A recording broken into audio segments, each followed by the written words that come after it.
Kiki Classic Rock. So there is, like I said, no classic. There's no classic rock news really. Well, because it's Christmas time. It's chat about. It's Christmas time. People are talking about food and shrimp. Why do I have visions of shrimp in my head right now? So I decided to talk about this album that I have it's right here on my desk that I picked up at the flea market a few weeks ago, and it is Journey's Frontiers. Really? You know what? I said, let me just talk about it for a few minutes because I have it, and it's been staring at me. And I said, I just want to... Did you put it in front of the camera yet? No, Al. All right. Can you just be quiet? Okay. Thanks. Never mind. I'm like... What? I can't. I do all the work behind the scenes, and you're like, whatever. I like that "Don't Stop Believing" wall that Caroline gave you the other night. That's great. I do too, Al. I really do. Thank you so much. Right. So this is Journey's 8th album. It came out in February of '83 and was the last album that Ross Valerie was on until he went back in '96 and was a part of their album Trial by Fire. Remember that? Yep. Of course you do, because you guys are Journey fans and Steve Perry fans. What's he doing today? Oh my gosh, I don't know. So before Frontiers was Escape, their most successful album ever. It contains Mother Father, which is really popular lately because Dean Castronovo is singing it in all of the Journey shows. I love doing that. Whenever I say the word all, I have to move my head around. So Dean Castronovo has really brought that song to light lately since his rejoining of the Journey members.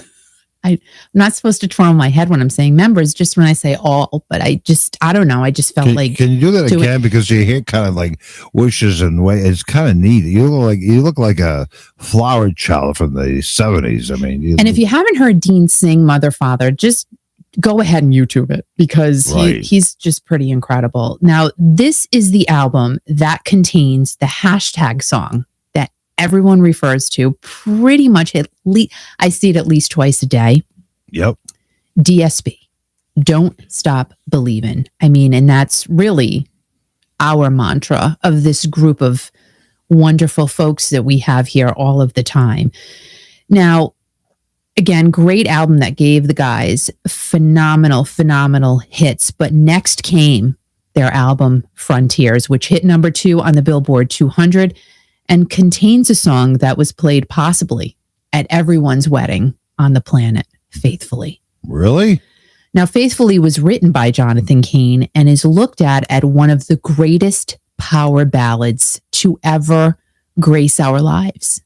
And I would have to agree with that. I mean, when you sit back and listen to Faithfully or sing Faithfully and watch Steve Perry sing. Oh, I don't know.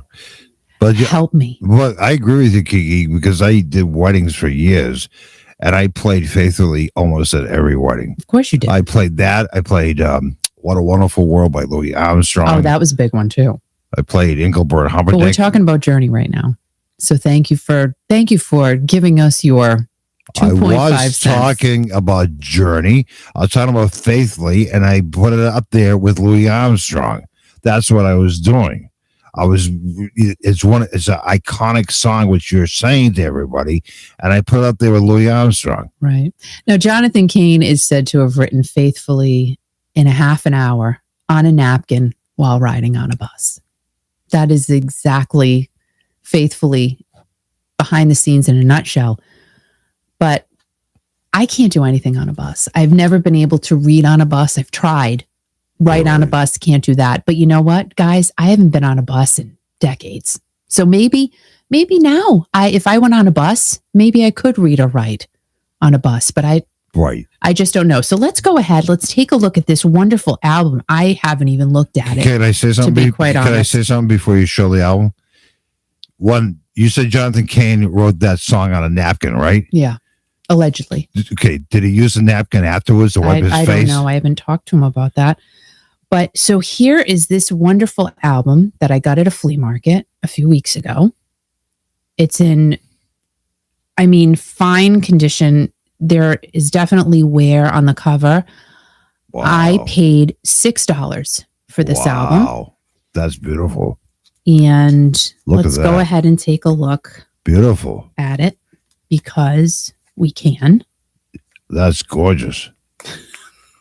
What are you laughing at? I don't even know. I didn't even take it out yet. Oh, don't take it out. I am. Well, I'm showing everyone. We're playing show and tell. Oh, playing. Oh, I like show and tell. And there's something in here. So let's go ahead. Look at that.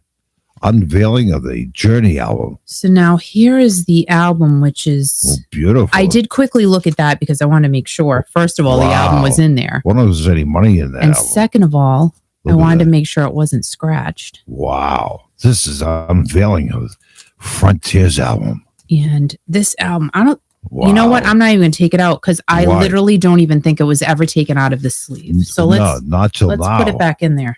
Yeah, because it's tight. It's tight. I want to see. Look at this though. Yeah.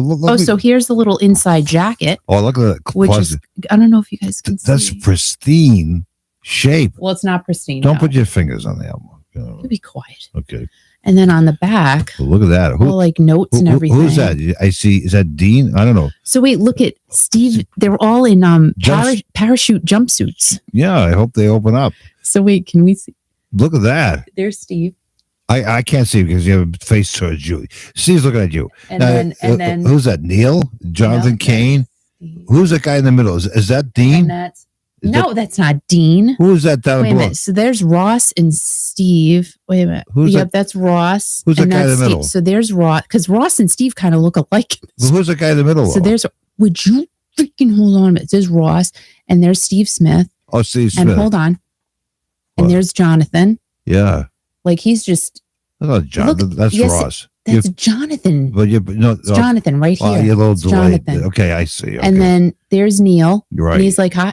Right. So do I look like Neil? So where's Steve Perry? Wait. Where's Steve Perry? Wait, look down. Okay. And there's Steve Perry. No, that's Neil. Well, yeah, that's Steve Perry. Okay. He's like, what are you raising your hand for? I was pretending to be Neil. I was trying to look like Neil. Oh, I thought you had a question or something. Nope. So that is just. That's really cool. That's cool. Produced by Mike Stone and Kevin Elson. Mike Stone. I haven't heard that name in years. Managed by Herbie Herbert, Nightmare Inc., San Francisco, California. God bless him. Jeez. That's crazy. So it's really neat. I just thought this was so cool. And I said for $6, I bought all his Journey stuff. So I have more that I can talk about. Oh, you bought I bought all his Journey albums. Right. So somebody just checking in here. You want to Stacy. What? Hi. Is that Stacy? Stacy is here. Jeff, did you see that Sticks and Loverboy and then Jeff? I think she's drunk already. We're all coming together too, and I think drinking. Stacy. Yep, we have been. Okay, don't say anything. I can't.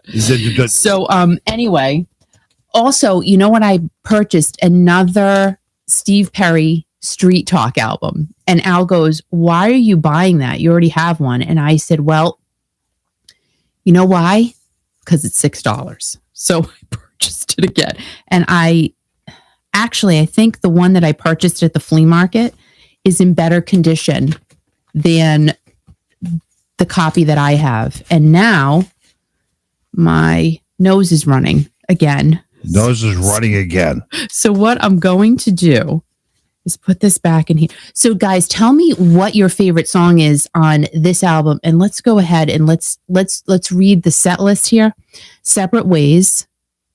And then in parentheses, it says Worlds Apart. Send Her My Love. That song, Send Her My Love. And like, just the beginning of that, I can't. Chain Reaction, After the Fall, Faithfully. Everybody do a slow dance. Pretend you're at the eighth grade school dance. Remember those?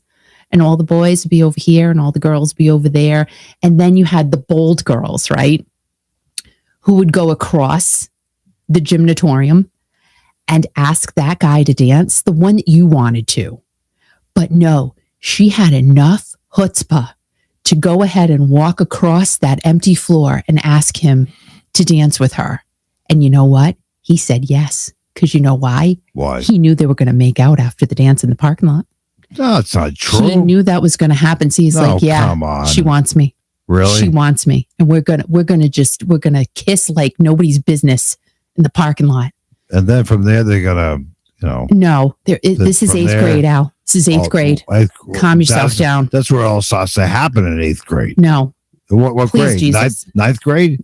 I don't know. Sophomore? Or how about a junior? And then then you're a senior. Side 2 of the Frontiers album, Edge of the Blade, Troubled Child, Backtalk, Frontiers, Rubicon. Rubicon is actually a metaverse company. Really? No, it's not. I lied. But it's called Roblox. So Rubicon and Roblox. No, Rubicon is a Jeep. Jeep. And actually, there's somebody I saw on Facebook. They just bought one. I'm like, Jesus, that Jeep was probably $100,000. It's like $100,000. Gorgeous. But anyway, no, Roblox. I was thinking, why am I? Rubicon and Roblox are totally different, but Roblox is a meta company, right? Which deals with virtual reality games. So yeah. All right, I got to get this back in here because this is going to make me nervous. Right. Sorry. So what is your favorite song on the Frontiers album?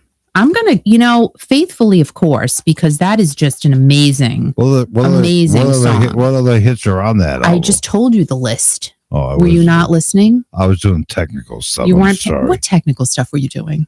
So Separate Ways was on that album then, right? Yeah. Oh my gosh, I'm totally messing this up right now. But Separate Ways is going to be my favorite song. That's really? Yes. Because it's you and Mark's theme song. No, but yes. What? Mark, I literally did not even see that you said that. But Separate Ways is a kick. I love that song. I love playing that song. I never get sick of that song. I never do. Every time I hear that song, I put my fingers on the knob. And I turn the gain up, and I love that. After the Fall, Karen said. That's a good song, too. It's just crazy how this album came out, and it had to be weird for them because Escape was so, like I said, the best-selling album of all time. So they have to try to replicate that. And that's what these artists had to do. Of course, the 50s, the 60s, they're always trying to keep up with the hits, but I think it's more of the 80s where these artists, they had to keep up. Right. They had to keep up. The 70s, yes, but I think the 80s was just the prime time that companies just made these guys continuously churn out hit after hit after hit. Right. Hence, which is why Steve Perry probably got burnt out. And I'm sure that's one of the many reasons because but he's coming back. Keep going. He's coming back because he's got a girlfriend. He's got to come out with a hit after hit and I'm sure he's going to rock it. And right now, a very hot song is the Gary Stuckey song, Steve Perry. Hot. We're not just making this stuff up. Gary spent 3 hours producing this song. 3 hours producing, writing, singing, playing all the instruments. It took him a couple minutes to write the song because all he says is Steve Perry, Steve Perry, Steve Perry. Steve Stop it. So it's but it's he premiered it here on Kiki.fm on a Friday, and the traction is incredible.